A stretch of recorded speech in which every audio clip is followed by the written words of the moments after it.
Muy buenas tardes a todos. Es el tercer encuentro de este ciclo que nos planificamos hace unos meses atrás. Como venimos contando al inicio de cada uno de ellos, esto es fruto de una carta de intención entre la Secretaría de Ciencia y Técnica de la provincia de Entre Ríos, la Facultad de Trabajo Social y SECA, el Centro de Estudios de Cultura Canábica. El primer encuentro fue un estado de situación donde, bueno, se pudo hacer una lectura de nuestra cuestión legislativa a nivel provincial, nacional, y cuáles eran los alcances, lo que faltaba todavía por trabajar y a dónde apuntábamos con estas leyes. En el segundo encuentro fue algo de historia, evolución y prohibicionismo, un recorrido que también tuvo que ver con las largas luchas de los grupos activistas en el tema del cannabis. Y en el encuentro de hoy es cannabis y salud. Que bueno, es una mesa hermosa, está compuesta por mujeres. Y me parece que no podemos dejar de hacer una lectura desde la perspectiva del género en este tema del cannabis y que hoy está en la agenda política.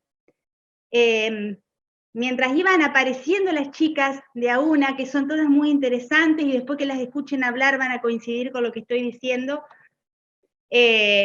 pensaba que si hoy por hoy podemos hablar de esto y tenemos una legislación y el tema está siendo parte de la agenda política, de la agenda de los gobiernos, del saber común, y estamos acercando esto al ámbito académico, es porque ha habido un grupo de mujeres que sacó la lucha de lo doméstico, de lo cotidiano, de lo privado, para que se vaya transformando de a poco en un camino, en un tránsito político, en un tránsito público, en actoras de un cambio, y ese cambio hace que hoy por hoy sea agenda, sea tapa, sea política poder hablar del cannabis, ¿sí? Y cannabis y salud es una de los temas que más nos interesa, que más nos atraviesan, y donde justamente hoy vamos a poder dilucidar y poder indagar un poco más y escuchar a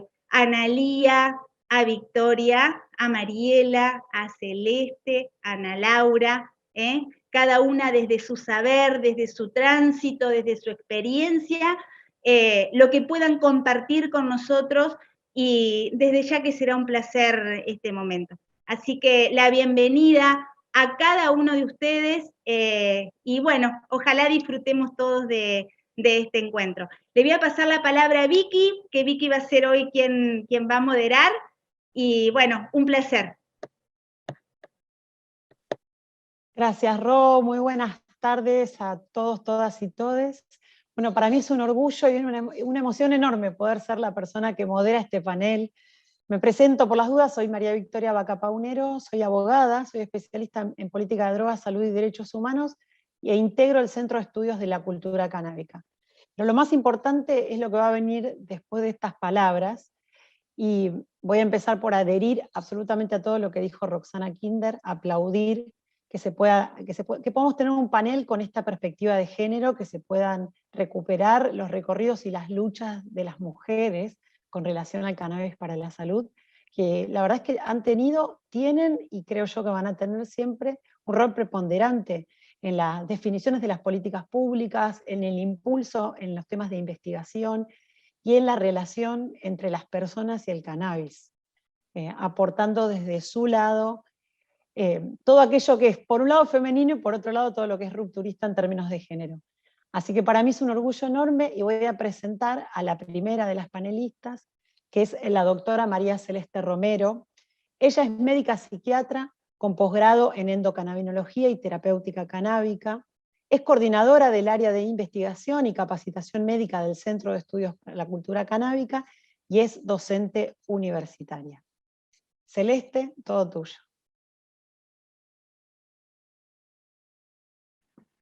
Hola, buenas tardes. Muchas gracias.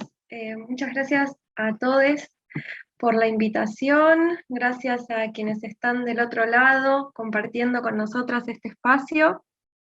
La verdad es que yo también adhiero y celebro esa sinergia hermosa que se da entre las mujeres y la planta de cannabis, así que la celebro, la agradezco y la festejo. Y bueno, yo voy a tomar un ratito muy breve de esta tarde para contarles un poquito acerca del sistema endocannabinoide, que es la base de la terapéutica canábica, en definitiva, ¿no? Es bien interesante, es interesante de cabo a rabo, por lo menos a mí me resulta muy interesante, espero hacérselos interesante a ustedes también, pero es súper interesante incluso desde cómo se descubre este sistema endocannabinoide. El sistema endocannabinoide básicamente es un sistema de regulación endógeno que está presente en el cuerpo de todos los mamíferos, o sea, de seres humanos y de todas las especies de mamíferos, y que tiene como objetivo la autorregulación. Y está presente, como les decía, de cabo a rabo, está presente en todos los órganos y sistemas, ejerciendo estas acciones de autorregulación, lo que en medicina le llamamos homeostasis, es decir, que mediante vías diversas, formas diversas, actúa llevando nuevamente al organismo hacia el equilibrio. Como les decía al principio, es bien interesante cómo se descubre este sistema, porque y por qué se llama endocannabinoide también, ¿no? Que tiene una relación ya de por sí con la planta de cannabis. Porque justamente en la década del 60, un científico en Israel, Rafael Meshulam, hoy muy conocido por todo el desarrollo científico en torno a la ciencia canábica, se preguntó por qué el cannabis hacía efecto, básicamente. Cuál era el sustrato por el cual la planta de cannabis ejercía efectos sobre el organismo de los seres humanos. Entonces, a través del estudio de una planta prohibida, que de hecho buscó en una comisaría, buscó 5 kilos de hashish, se lo llevó en un colectivo, es una historia muy graciosa, ¿no? Se lo llevó en un colectivo, 5 kilos de planta prohibida, y la llevó al laboratorio y empezó a investigar. Y ahí descubrió que los componentes activos principales de la planta eran los cannabinoides.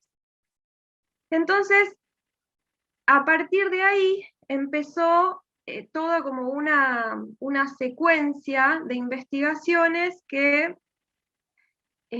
dio cuenta de que los cannabinoides ejercen efectos en el organismo de los seres humanos, y como les decía, de todos los mamíferos. Eso también da cuenta de la importancia de la medicina canábica veterinaria.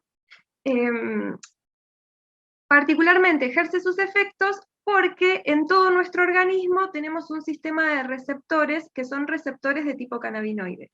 Entonces, a través de la planta descubre primero sus principios activos, después descubre los espacios en los que esos principios activos ejercen sus acciones en el cuerpo humano, y posteriormente cabía la pregunta, ¿no? De, bueno, ¿por qué están estos receptores en el organismo humano? Y a partir de ahí se descubre que el cuerpo de todos los mamíferos produce unas sustancias que se denominaron endocannabinoides, que son sustancias que se producen justamente para trabajar en ese sistema de receptores y llevar a nuestro cuerpo hacia el equilibrio. Entonces, a raíz del estudio de una planta prohibida, se descubre uno de los principales ejes de equilibrio del organismo de todos los mamíferos, ¿no? A mí eso me parece súper inspirador y súper interesante. Y abre, por un lado, abre una cuestión que es como un poco, no sé, ¿cómo puedo decirlo para que suene bien? Yo les diría que me generó como entre frustración y enojo salir de la Universidad de Buenos Aires y que no me hayan dicho ni una palabra del sistema endocannabinoide, y descubrir, siendo una persona que hizo la totalidad de su carrera en el siglo XXI, y siendo que este sistema ya estaba descubierto en la década del 90, y nunca nadie me habló absolutamente nada de este sistema. Entonces, por un lado es como esa frustración y enojo, pero bueno, que por suerte pudimos trabajarla y convertirla también en curiosidad, y a partir de eso, que también es un poco esta semillita que vengo acá a compartir y a sembrar, hablando de plantas justamente, a partir de eso surge el reconocer estos mecanismos de autorregulación del cuerpo que se vinculan con este sistema, que son sumamente interesantes y que indudablemente responden a esa pregunta un poco con un sesgo ligeramente prohibicionista que mucha gente me ha hecho de, ¿cómo puede ser que el cannabis de repente haga efecto en cosas tan diferentes como puede ser esclerosis múltiple, autismo, enfermedad de Parkinson, dolor, enfermedad inflamatoria intestinal, fibromialgia? ¿Cómo puede ser si son cosas tan diferentes que con una planta resuelvan todo?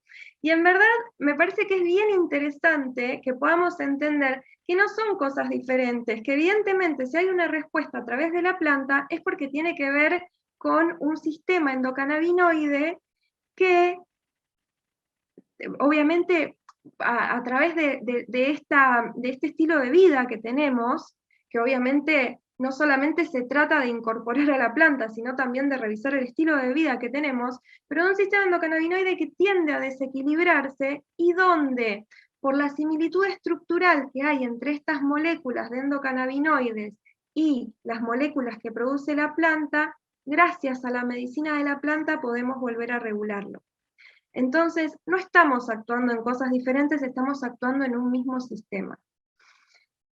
Lo que abre también en medicina algo muy bonito, que es volver a entender al cuerpo como un todo, ¿no? Y que es también un poco esa otra semillita que quiero traer y sembrar, ¿no? De que es súper interesante conocer la molécula de la molécula de la molécula de la molécula, pero muchas veces nos olvidamos del ser humano, ¿no? Y nos olvidamos de una visión del cuerpo en su unidad por observar la pequeña partícula de la pequeña partícula. Bueno, esto también lo abre esta cuestión de reconocer este sistema, que como les decía es un sistema de equilibrio, que se basa en la autorregulación. De hecho, muchos investigadores dicen que este sistema tiene que ver con relajarse, con comer, descansar, olvidar, en el buen sentido también,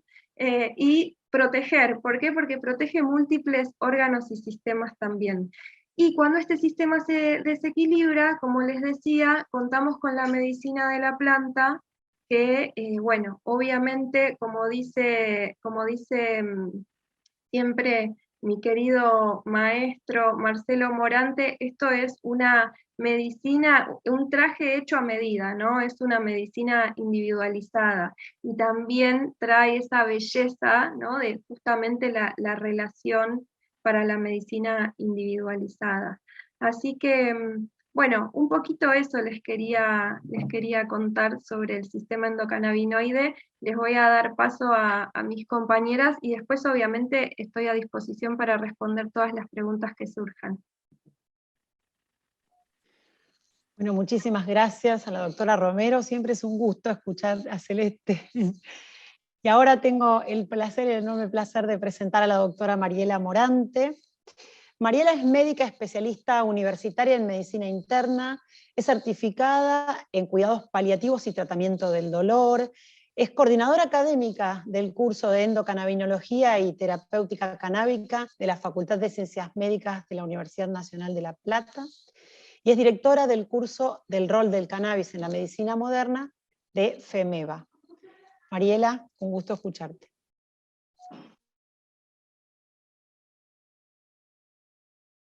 Estás muteada, Marie. Arranco de vuelta. Bueno, muchas gracias por la invitación. Para mí también es un placer siempre participar. Bueno, y además de todos esos que, bueno, son títulos que fue recolectando, ¿sí? Que están buenos y son lindos porque es formación académica, también soy paciente que utilicé cannabis medicinal, que bueno, ahí no es menor, ¿sí? Porque fue el puntapié inicial de una historia que en parte he compartido el recorrido con muchos de ustedes.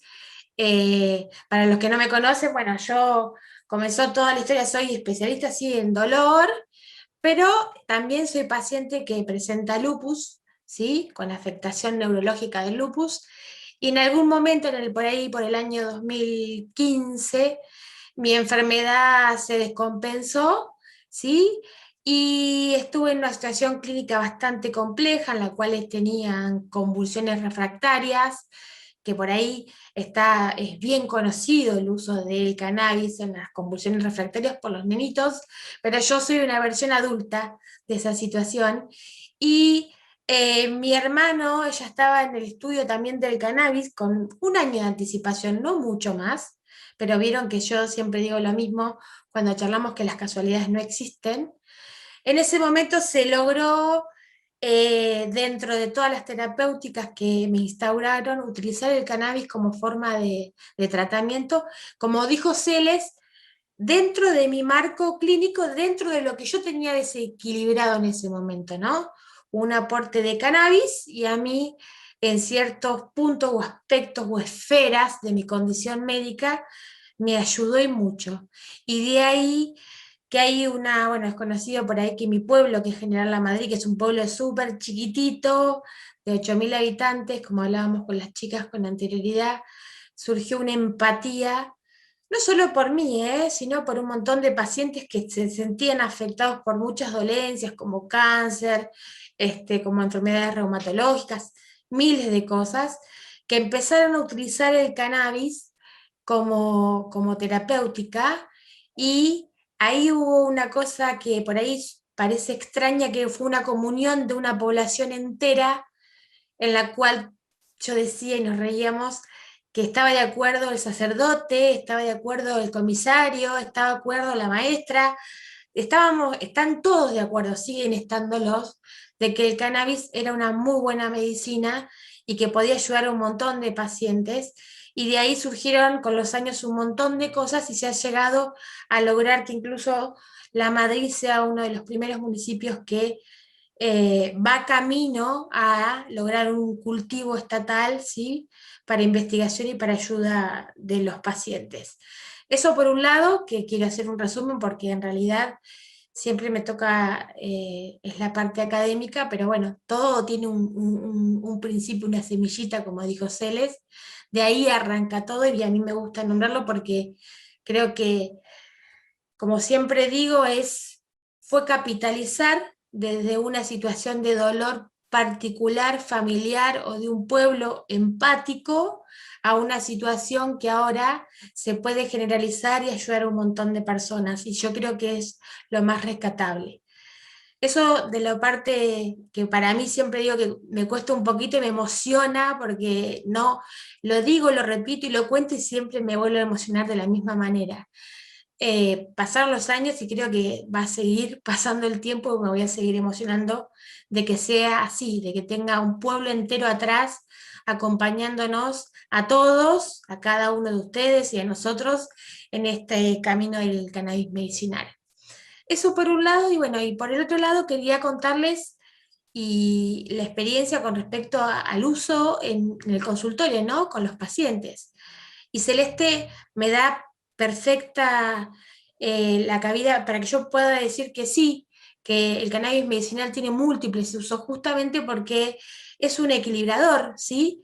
Entonces, si bien es un poco difícil de entender cómo puede ser que se use en todo y para todo, en realidad justamente se utiliza y sirve para determinadas cosas en determinados pacientes. Entonces, si un paciente tiene dolor, no es que le sirve para el dolor y para el control de la presión arterial y para la diabetes, seguramente sirve para el control de su dolor.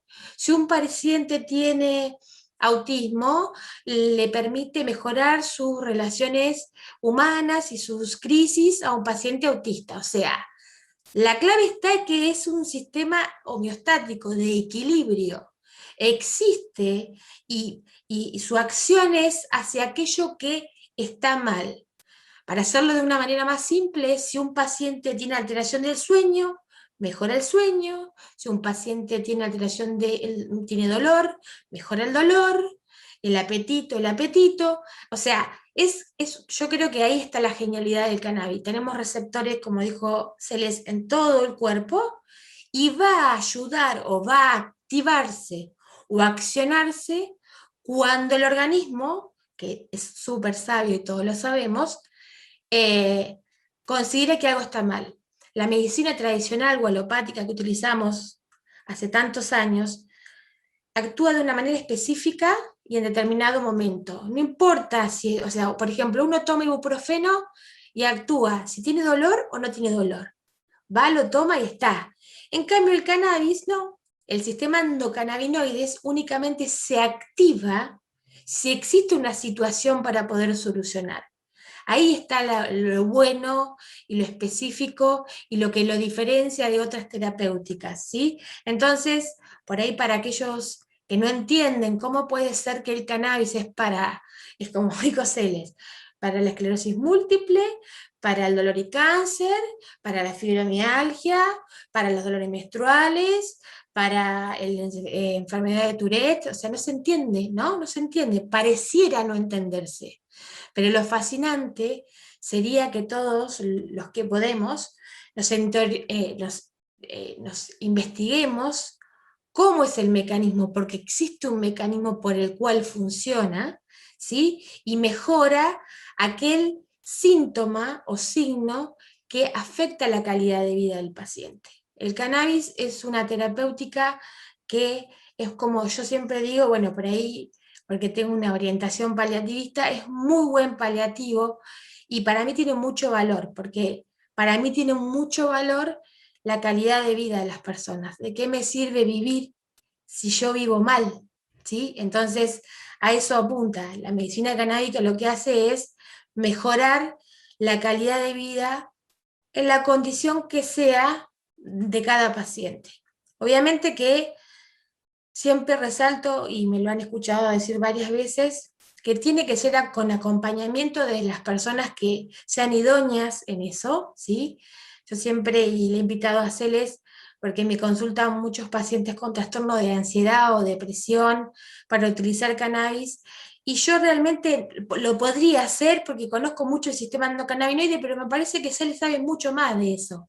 Entonces, yo los oriento a que busquen a un especialista que se acerque más a lo que, a la temática o a lo que los afecta. Entonces, los invito a todos los que quieran saber, el sistema endocannabinoide es algo fascinante, la mejoría de los pacientes con cannabis medicinal también es fascinante.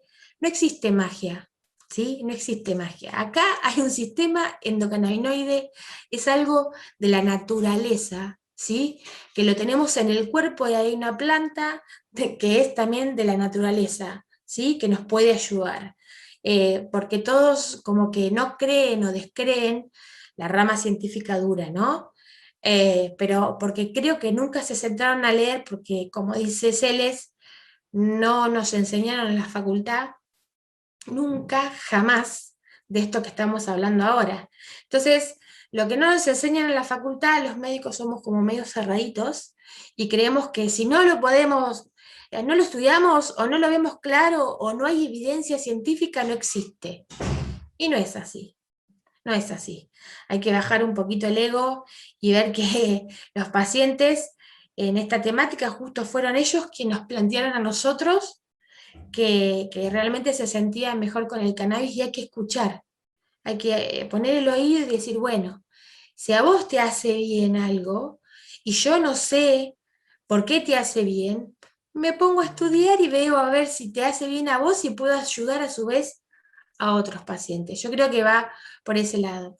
Me encanta participar con todos ustedes y estoy dispuesta a que me hagan cualquier pregunta que necesiten de aquellos que nos estén escuchando o parte de las chicas que conforman conmigo las disertaciones.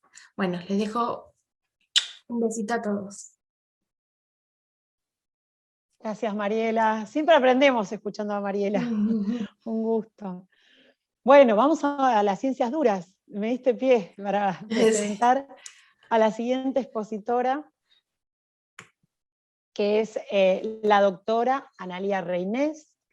La doctora Reynés es investigadora del CONICET, profesora de la Facultad de Farmacia y Bioquímica de la Universidad de Buenos Aires, y es coordinadora de la carrera de farmacia de la Universidad Nacional de Entre Ríos. Analía, bienvenida. Hola, un gusto enorme participar de esta mesa, súper emocionada también.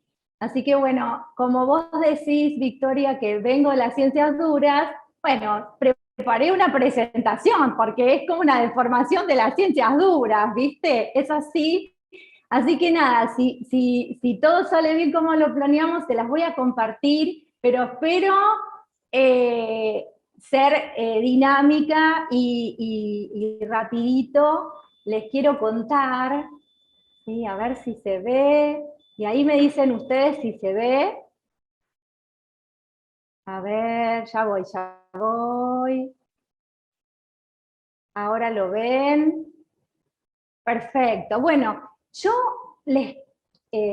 como contaron Celeste y Mariela, bueno, yo les quiero transmitir 3 puntos de vista un poquito complementarios, que están vinculados con mi desarrollo profesional y personal también, como investigadora, como bioquímica y farmacéutica, y como docente.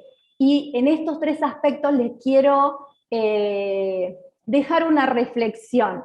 Y voy a hacer un poquito de introducción también genuina de cómo yo me intereso en el uso medicinal del cannabis. Como investigadora, hago investigación preclínica, es decir, no hago investigación con pacientes, hago investigación en el laboratorio. Soy un bicho de laboratorio, y lo que sí, trabajo en neurociencias. Y desde el 2010 más o menos trabajo en autismo. Y buscando, siempre desde el lado duro, desde el lado de los fármacos. Y bueno, sin encontrar muchas respuestas fuertes. Y cada vez que daba una charla siempre había alguien que se acercaba y me preguntaba acerca del cannabis, me contaba y me enseñaba sus experiencias. Y es eso, desde ahí es mi comienzo. Y a partir de ahí tengo que poner como un hito, que seguramente muchos de ustedes quizás conozcan, a partir del 2017, con la aprobación de la ley, que le dio el marco regulatorio para la investigación médica y científica del uso medicinal del cannabis, y también esta ley creó el Programa Nacional para el Estudio y la Investigación del Uso Medicinal de la Planta y sus derivados. Esto realmente, y acá voy a hablar acerca de unos objetivos del programa, este programa tiene como objetivos desarrollar evidencia científica, investigar los fines terapéuticos y científicos, comprobar eficacia, marqué acá, y conocer los efectos secundarios. A partir de esta ley y del programa, que se propone como objetivos conocer o profundizar acerca de la eficacia. Y cuando hablamos de eficacia, la palabra que nosotros usamos, que seguramente ustedes conocen, es efectividad. ¿Efectivo para qué? Recabar evidencias para eso, además de las evidencias en su uso, ¿no? Y cuando hablamos de efectos secundarios, hablamos de, bueno, aquellos efectos que aparecen, ¿sí? Y que por ahí no son buscados en determinado momento. Hablamos de la seguridad. Esa ley sentó las bases para que nosotros podamos investigar en el laboratorio. Y dibujé acá una escalera, o me robé una escalera por ahí, para representar que esta ley representó como la base. Y un montón de actividades que tenemos que transitar para poder llegar a estos tubitos de acá, que son la investigación en el laboratorio. Desde, bueno, trámites, obtención y registrarnos en la agencia regulatoria, necesitamos obtener financiación para poder hacer investigación científica en cannabis, necesitamos hacer trámites muchas veces para importar insumos, y ahí llegamos a la experimentación. Esto, para que ustedes vean, lleva tiempo. ¿Por qué les cuento esto? Porque a veces uno dice, ¿por qué la ciencia no está a la misma velocidad? Estamos en camino, y hay mucha gente, por suerte, es auspicioso, interesada en poder acoplarse desde la ciencia y dar respuestas. Hay muchos proyectos en universidades nacionales, en CONICET, y desde el punto de vista, por ejemplo, del laboratorio puro, podemos aportar estudios en botánica, estudios de los componentes, de los efectos, y también, como decía Celeste, acerca del sistema cannabinoide, que es tan maravilloso y del cual se sabe mucho y que nos sigue sorprendiendo. Y de alguna manera esto está siempre enmarcado en estudiar eso de la eficacia y la seguridad del cannabis. Y yo me hice, esto que quizás uno dice, bueno, la investigación es algo como conocido, nosotros trabajamos adentro del laboratorio, publicamos nuestros resultados en revistas científicas que ustedes seguramente escuchan. ¿Y para qué publicamos? Bueno, publicamos porque una vez que se publica, ese conocimiento se transforma en un bien común, que puede ser utilizado, ¿sí?, para el bien común. Y tenemos una base de datos que usamos en medicina, que se llama PubMed, y que si, por ejemplo, hice el ejercicio de poner la palabra cannabis, ¿no? Hasta este año aparecen 25.000 trabajos. Hasta el 2000 había unos 6.000, ¿sí? Si sumamos todos hasta el 2010, eran aproximadamente 10.000. Esto muestra que en la última década, ¿sí?, ha habido un incremento muy importante de los trabajos publicados sobre cannabis, solo poniendo cannabis. Ahora fíjense si ponemos cannabis medicinal. Qué interesante también. Hasta el 2000, muy poquitos, 900. Hasta el 2010, unos 2.000. Y en el 2021, unos 10.000. Es decir, que ese aumento que se ha visto de trabajos en la última década, mayormente son acerca del uso medicinal del cannabis. Lógicamente que si ponemos otras palabras claves, por ahí los números son un poquito diferentes, pero el mensaje que quiero transmitir es que se está trabajando en ciencia sobre este tema, y quizás venimos un poquito más lento, pero bueno, esperamos que esto pueda ir avanzando en velocidad y acorde a lo que la gente necesita. Y acá es el primer mensajito que me planteo yo. Y digo, ¿desde dónde se parte desde la investigación? Obviamente partimos de trabajos que están publicados, como les mostré en esas bases de datos, pero creo que tiene que haber una interrelación y se tiene que nutrir bidireccionalmente la investigación con las experiencias sobre el uso medicinal del cannabis. Esto tiene que ser una relación bidireccional, ¿sí?, y que sea como un insumo para las políticas públicas y para la salud de la población. Si voy rapidito al segundo punto que les quería contar acerca del rol del farmacéutico, bueno, los farmacéuticos como profesionales encargados de velar por la eficacia y la seguridad de los medicamentos, entendidos como un bien social, también están involucrados en esta ley y en esta parte de participar en los proyectos de investigación para evaluar eficacia y seguridad. Y también hay que pensarlo en la parte de la producción, ¿sí? Y acá podría venir una confrontación o podríamos discutir, y quizás a muchos de ustedes les surge inmediatamente el tema de las compañías farmacéuticas, ¿no? Y yo quisiera reivindicar en cuanto a la producción pública de medicamentos, en el marco de la producción pública de cannabis, el rol del farmacéutico acá. Y también, quizás menos conocido, no sé si todos conocen, que el farmacéutico también tiene un rol en la farmacia de los hospitales, donde está velando por la dispensación de esos medicamentos, pero remarco la farmacia oficinal, que es esa farmacia que tenemos al alcance, que cada 300 metros hay un farmacéutico que tiene un contacto cercano y estrecho con el paciente, que puede entablar hasta una relación muy cercana y muy personal.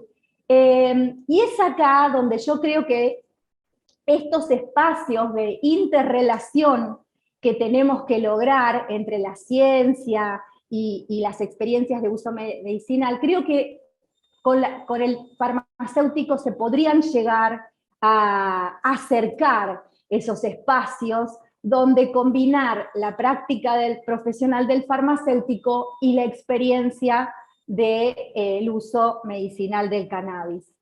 Y en este punto, ya voy cerrando, les quería comentar que en el decreto, hay un decreto que reglamenta la ley, establece que los y las pacientes podrían adquirir especialidades medicinales nacionales o importadas, y también podrían adquirir formulaciones magistrales elaboradas en farmacias autorizadas.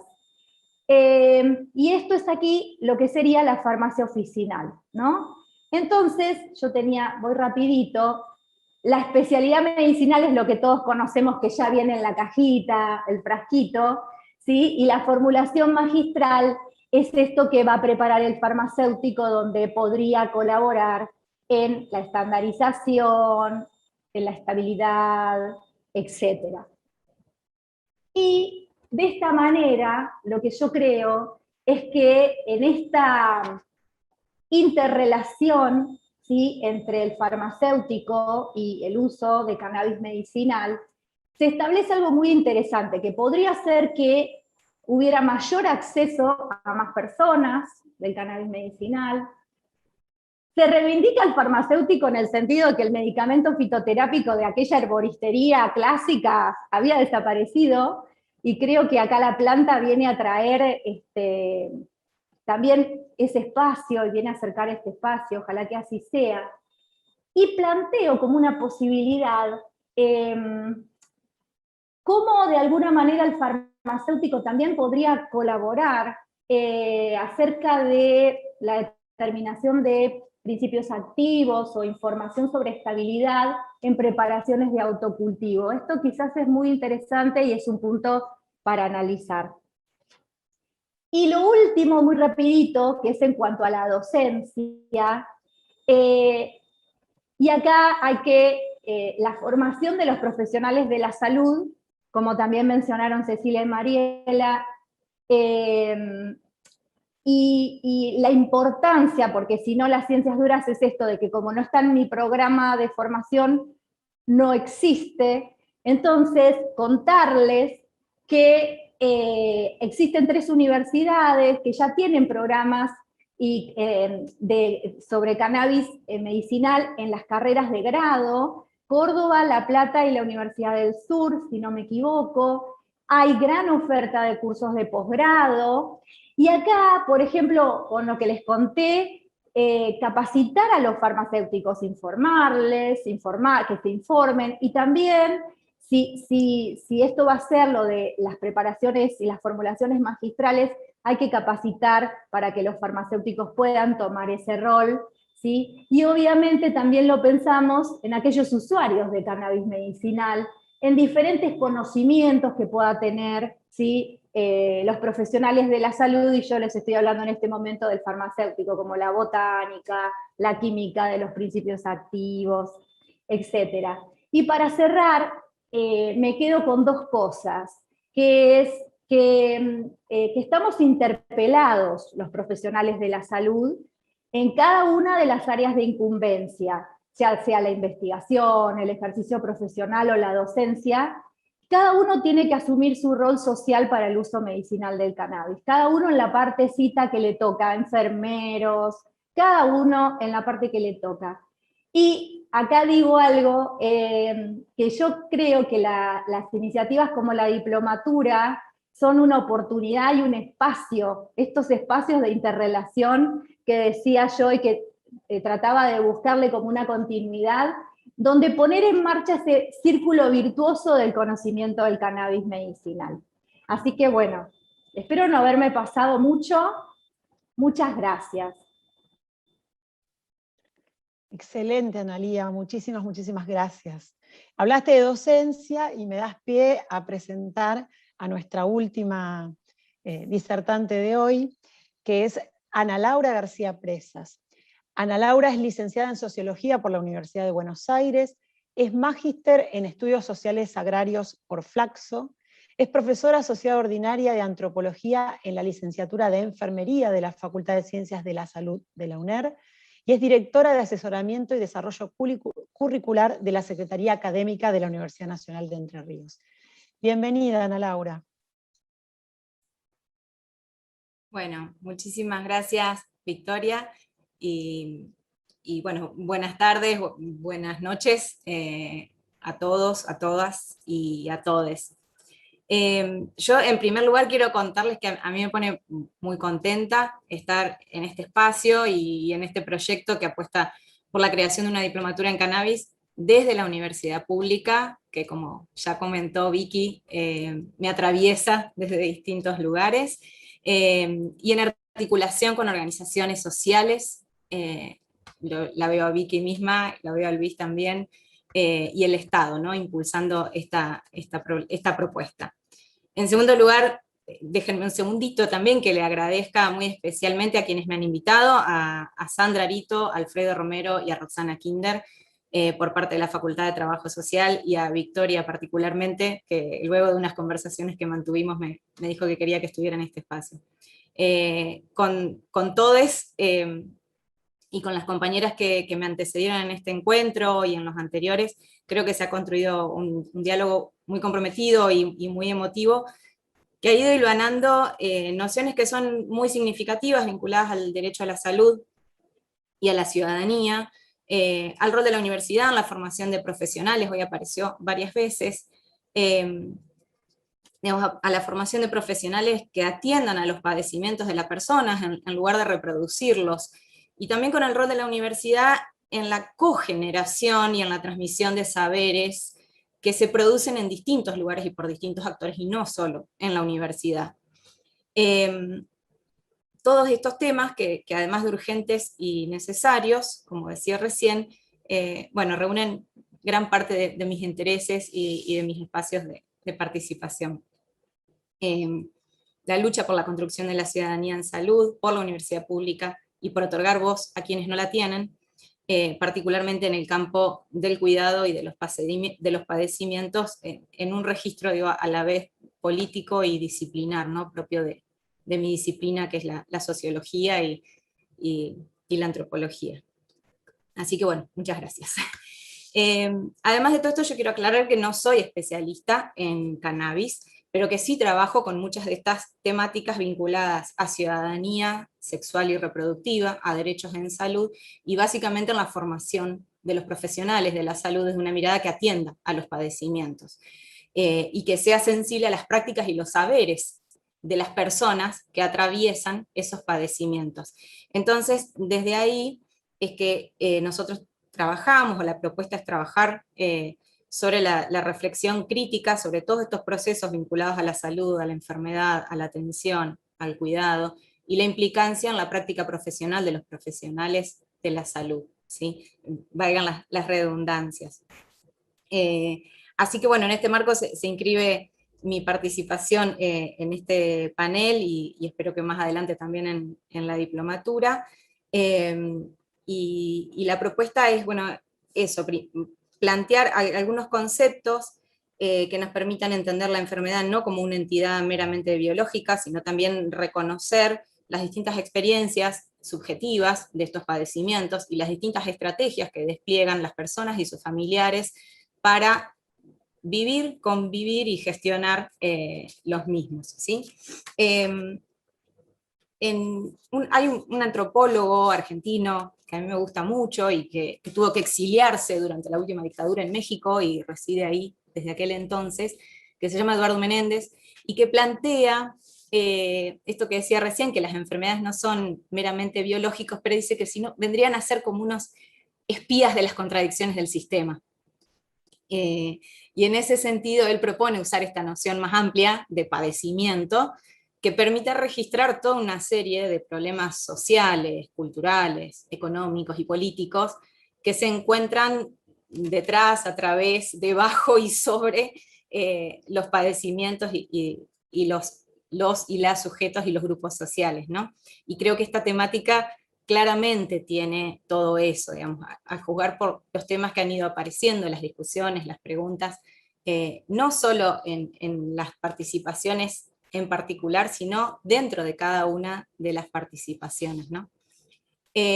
Así que bueno, desde esta perspectiva se ha planteado que, o se ha puesto bajo la lupa, que los profesionales de la salud generalmente no toman en cuenta las relaciones sociales y las experiencias de las personas. Con esto no digo todos, obviamente quienes estamos acá tenemos otra sensibilidad y tengo muchos amigos, colegas de la ciencia de la salud que sostienen esta mirada y que apuestan y sé que han luchado fuertemente por defender estos espacios. Pero en general, el sistema médico ignora, niega o excluye las experiencias subjetivas de los padecimientos que tienen las personas y sus familiares, y sobre todo desconoce, descalifica o inferioriza las distintas prácticas y los saberes que ponen en práctica estas personas para luchar contra sus padecimientos. Por ejemplo, la consulta a otros curadores, el uso de otros medicamentos, el recurso a terapéuticas alternativas. Y en este sentido yo revisaba algunos testimonios, digamos, como haciendo un ejercicio etnográfico propio de la práctica, y en una entrevista a Magdalena, un conocido profesional, ¿no?, del campo, él planteaba que él en la universidad, como decían hoy, nunca había visto nada de esto, y que su acercamiento al cannabis medicinal llega en la consulta, digamos, a través del consultorio, y a través de un paciente que le dijo concretamente: yo no sé qué opina usted, pero yo lo voy a tomar igual porque a mí me hace bien. Y él plantea que ante eso, él tenía dos posiciones. Una era, úselo y búsquese otro colega, y la segunda era enfrentar un mundo desconocido. Tratando, dice él, de ser fiel a mis convicciones, decidí enfrentar ese mundo desconocido. Y yo acá creo que esto enfrenta al sistema a algo que es muy difícil, que es estructurante del sistema, que es un esquema de trabajo basado en el diagnóstico, tratamiento, cura. Y lo que sucede con la mayor parte de los padecimientos para los cuales se utiliza el cannabis medicinal como alternativa terapéutica, es que son padecimientos crónicos, que tienen un desarrollo incierto y que por lo tanto no hay un guión claro, ni un horizonte temporal claro de cómo se va a avanzar. Entonces es esto de avanzar en lo desconocido. En la misma línea, Estela Carrizo, una activista importante, señalaba en un testimonio que habían empezado a usar el cannabis como una alternativa para reducción de daños cuando recibieron el diagnóstico de VIH, pero ella dice, sin compartirlo con el personal de salud. Dice, porque bueno, ya que nos atendían en nuestra condición de VIH, y bueno, dice, contarle al médico que fumás marihuana o que usábamos cualquier sustancia era para sufrir una discriminación más en el sistema de salud, que generalmente siempre las atravesábamos. Entonces, bueno, digo, a partir de estas primeras nociones, lo que propone la antropología es que el sistema de salud y los profesionales de la salud, básicamente, deberían tratar de abrirse a recuperar, a escuchar y a darle la voz a las narrativas de las personas y las familiares que atraviesan estos padecimientos, para recuperar todo ese conjunto de saberes, de experiencias y de prácticas que han ido desarrollando a lo largo del tiempo. Un segundo concepto, no sé cómo estoy de tiempo, pero rapidito, bueno, un segundo concepto que surge con mucha fuerza a partir de este enfoque que justamente busca mirar las prácticas de las y los sujetos, es el de transferencias militantes de conocimientos, ¿no? Claro, como son conocimientos que no se generan en los organismos oficiales o en las instituciones oficiales de generación del saber, muchas veces los conocimientos asociados a los mismos se producen en y por los movimientos sociales. Y este concepto yo lo tomo de los estudios feministas sobre el uso del misoprostol, donde claramente el misoprostol era conocido en el sistema médico, pero con otros fines. Digamos, su uso para la interrupción voluntaria del embarazo es desarrollado por las redes de socorristas, y a partir de su articulación con profesionales de la salud, es que empieza a ser utilizado y sistematizado su uso. Bueno, creo que en el mismo tránsito se encuentra el sistema de salud con el cannabis, donde hay muchos intereses por aprender mejor cómo usarlo, cómo dosificarlo, cómo indicarlo, cuándo, cómo usarlo. Bueno, no voy a explicar esto, que quienes me antecedieron lo saben mucho mejor que yo, han participado en proyectos de investigación sobre protocolos, etc. Pero sí me parece que es importante recuperar esto, y estas mismas personas que yo citaba hoy también lo dicen. Una de ellas dice, íbamos a morir, ese era el diagnóstico que teníamos, y no le creíamos ese discurso al Estado y al personal de salud. Y comenzamos a hacer algunas cosas para vivir. Comenzamos a saber mucho sobre medicina, sobre los derechos de las personas, sobre los aspectos sociales, a buscar mejores terapias. Entonces, desde acá quiero rescatar que tenemos que reconocer a los sujetos y las sujetas y sus familiares como sujetos competentes en la generación de conocimiento, en un conocimiento que no siempre está en los actores oficiales que supuestamente tienen el saber legítimo sobre estas temáticas. Lo mismo vuelve a plantear el mismo Magdalena cuando dice que en realidad él cuestiona el posicionamiento de algunas asociaciones médicas que siguen insistiendo en que no hay saber o que no hay suficiente evidencia, y plantea que sí hay evidencia, que hay evidencia a nivel internacional, pero que además hay mucha evidencia local, y que es la que tienen todas las personas que la utilizan.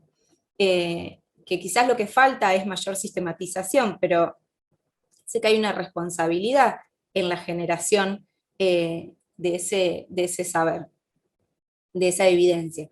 Y ahí eso implica también reconocer justamente las narrativas de los pacientes y sus familiares como un saber que debe tener lugar, como una voz que debe ser escuchada. Él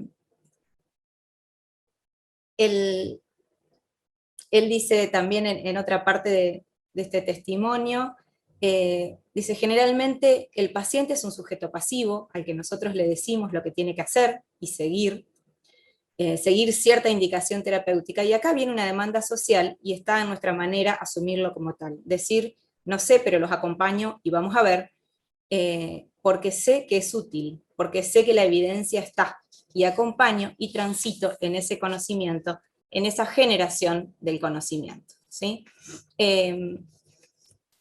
Finalmente, hay otro conjunto de cuestiones puntuales, digo, bueno, claramente esta idea de reconocer la experiencia y de reconocer las narrativas implica reconfigurar la práctica médica, habituada a no escuchar estas dimensiones, implica no solo reconocer la dimensión subjetiva de estos padecimientos, sino transformar las relaciones de poder al interior de la relación.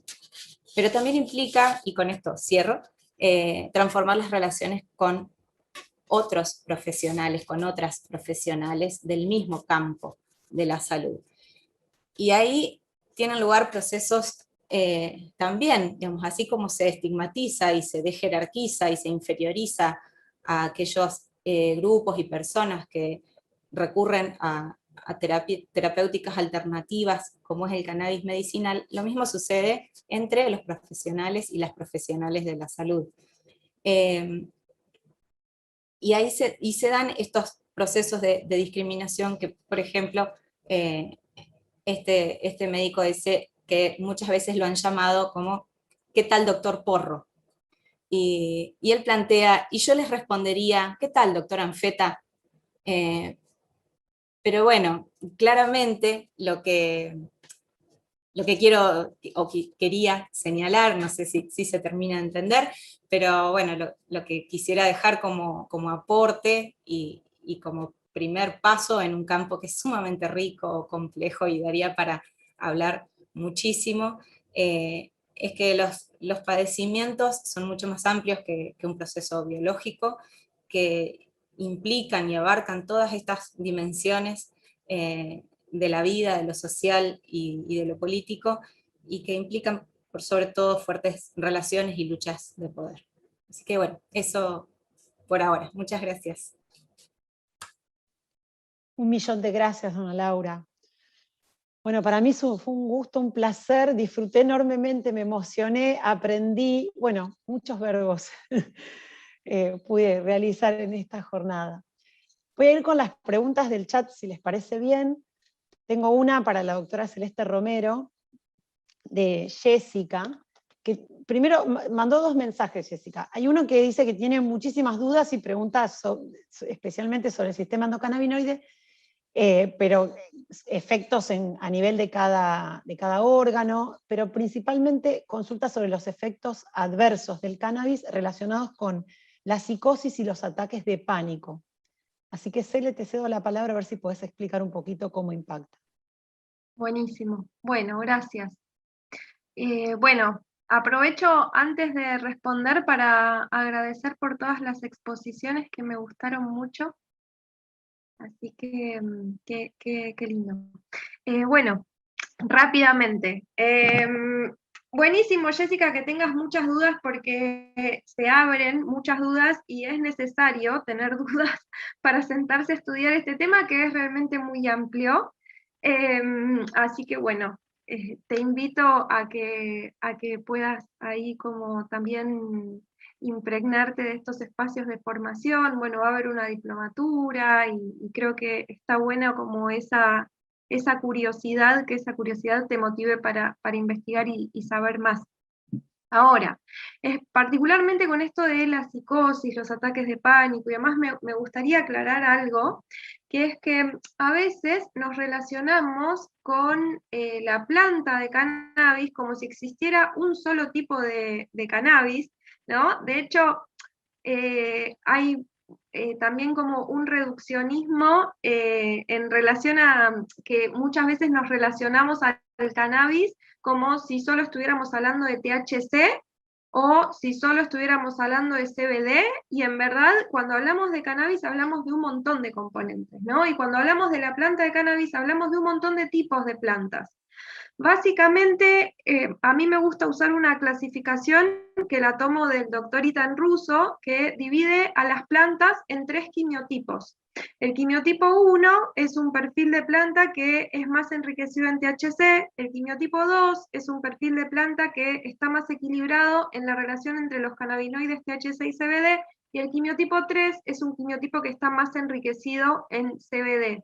Esto también aplica un reduccionismo, porque no es que, como les decía, la planta solamente se puede sintetizar en THC y CBD, pero como son los principales cannabinoides y de los que más efectos conocemos, me parece que a nivel didáctico es una buena forma de diferenciar las plantas, porque si queremos como seguir hablando de índicas y sativas, la realidad es que la gran mayoría de las plantas son híbridos, entonces lo que más nos sirve es diferenciarlas según las concentraciones de cannabinoides. Entonces, con relación a lo que tiene que ver con la psicosis, o lo que tiene que ver con las crisis de ansiedad, ambas situaciones, primero que no podemos decir THC igual psicosis o THC igual ansiedad, o genéticas altas en THC igual psicosis o genéticas altas en THC igual ansiedad, porque existen tantas relaciones con la planta como personas.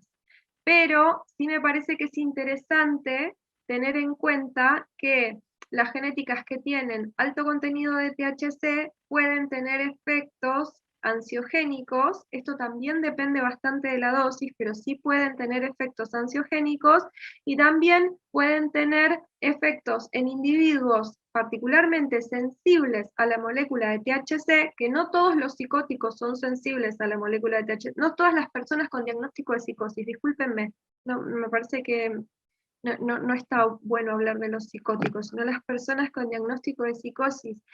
No todas son sensibles al THC, pero sí hay una parte de esta población que tiene mayor sensibilidad al THC. Entonces, en estos casos, siempre es conveniente relacionarse con las genéticas de quimiotipo 3, que son las genéticas que tienen más contenido de CBD, que el CBD como tal ha demostrado tener propiedades ansiolíticas, porque actúa directamente en receptores serotoninérgicos y también tiene actividades antipsicóticas. De hecho, hay estudios de investigación muy interesantes que comparan el efecto del CBD con antipsicóticos atípicos, y lo que se ve es que el efecto antipsicótico que se logra es el mismo, pero el perfil de efectos secundarios del CBD es mucho más liviano que el perfil de efectos secundarios de los antipsicóticos atípicos. Esto no es un detalle menor,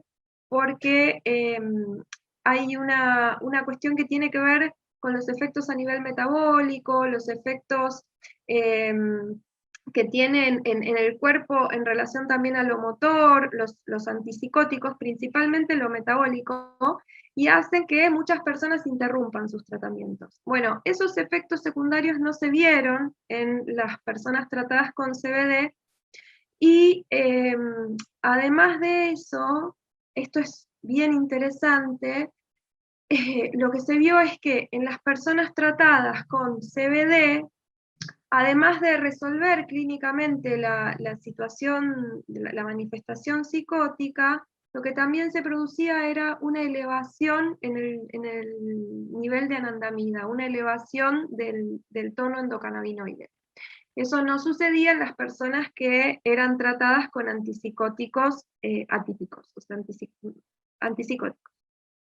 Los atípicos son como los más nuevos, pero en verdad los antipsicóticos son todos muy viejos y están llenos de efectos secundarios. Y de hecho, particularmente en la población que tiene diagnóstico de esquizofrenia, hay un tercio de esa población, que estamos hablando más o menos la población con diagnóstico de esquizofrenia, se estima que es un 1% de la población mundial y afecta a una franja etaria de individuos jóvenes, y hay un tercio de esa población que no responde a los tratamientos tradicionales que se basan en el bloqueo dopaminérgico. Entonces, esa no respuesta, bueno, se ve asociada a desde internaciones prolongadas a intervenciones violentas, ¿no? Porque hay intervenciones que aún se usan en la psiquiatría que son sumamente violentas, como puede ser la contención física o el uso de inyectables en contra de la voluntad.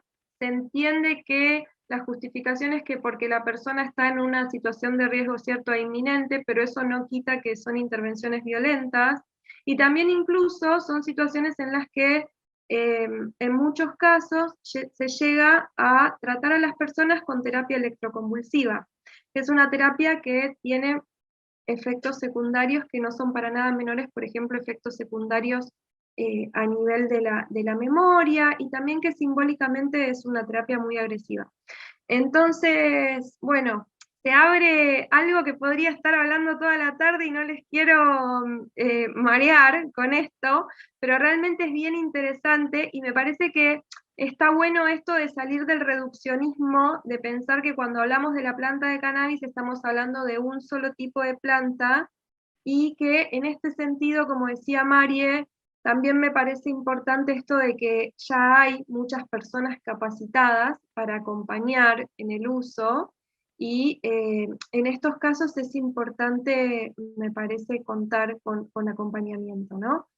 Bueno, espero haber respondido tu pregunta, y qué bueno que tengas dudas y que te motoricen a seguir estudiando el tema.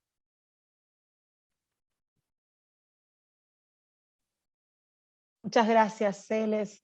Tenemos otra pregunta de Analía Scuderi, que consulta sobre bibliografía recomendable respecto del sistema endocannabinoide. Así que las invito o a Celes o a Mariela, la que quiera contestar. ¿Querés que conteste, María? Hay un libro que lo compiló Pertwee, que es el mismo, que es un gran investigador europeo que también compiló el Handbook of Cannabis, que se llama Endocannabinoids, que eso es un libraco así, que es como la Biblia. Se consigue en PDF. De hecho, podríamos colgarlo en la página de SECA, si les parece. Vamos a colgarlo en la página, y hay algunas otras investigaciones bien interesantes, que la macana es que la gran mayoría está en inglés, pero también hay un manual de la Universidad Complutense de Madrid que está en castellano, y que podemos colgarlo en la página de SECA, ¿no?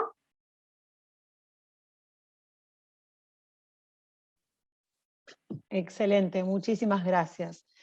La última pregunta que tenemos en el chat, quizás ya se relaciona con la respuesta de Cele, pero voy a darle pie a Mariela, a ver si quiere contestar. Que es Sabina Galfano, pregunta qué recomiendan para tratar trastornos de ansiedad. Bueno, yo insisto, soy muy respetuosa. Igual medio que lo respondió Celes en lo que dijo recién, ¿no? Yo creo que por ahí es, por más que yo sé que por ahí querés que participe, pero es algo más para Cele. Yo soy muy respetuosa teniendo a Celeste. Si hubieran preguntado algo de dolor, voy yo. Pero sé el conocimiento que tengo, y lo dijo más o menos, es en una cepa rica en CBD, podría ser o no, porque el THC, como dijo Celeste recién, lo contestó cuando habló de todo lo anterior, también lo contestó en el mismo mensaje, que incluso, ojo, porque los pacientes, no sé si se tratan patologías como con la medicina tradicional, ¿sí? Hay que ver el contexto de todo el paciente, ¿sí? Por ahí el paciente se considera que es ansioso o tiene un trastorno de ansiedad, y en realidad tiene un trastorno de ansiedad y depresión asociado, y otras patologías como que desconoce, como un hipotiroidismo. O sea, nunca hay que ser tan estricto en contestar determinadas cosas, porque nos podemos confundir. Los pacientes son uno a uno, y tendría que ser un paciente exclusivamente con un trastorno de ansiedad, y en realidad en la práctica médica los pacientes puros, no sé qué puede decir, si opina lo mismo Celeste, rara vez existen, Analía, no existen los pacientes puros que nada más tienen determinadas patologías. Y por lo general se conjugan un montón de cosas, ¿sí? Y hay que ver ese trastorno, incluso ese trastorno de ansiedad, generado por qué, si es reactivo, si es genético, si hay muchas variables.